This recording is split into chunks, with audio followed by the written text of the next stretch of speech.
Pour Europe 1, 14 activistes écologistes placés en garde à vue hier en Loire-Atlantique et dans la région de Marseille. Il est soupçonné d'avoir mené une action contre la cimenterie Lafarge de Provence fin 2022. Un coup de filet vu comme, je cite, une opération de communication et d'intimidation par le collectif Soulèvement de la Terre. Collectif qui sera dissous aujourd'hui. Gérald Darmanin présentera le décret en Conseil des ministres tout à l'heure.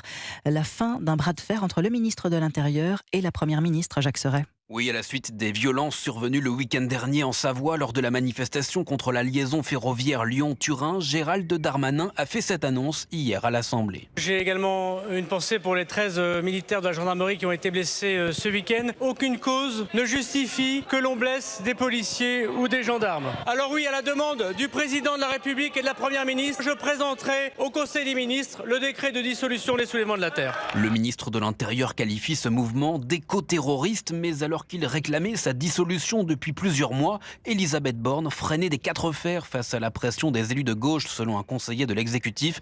C'est finalement Emmanuel Macron qui a tranché la semaine dernière, mettant la pression sur sa première ministre pour qu'elle donne son feu vert à ce décret.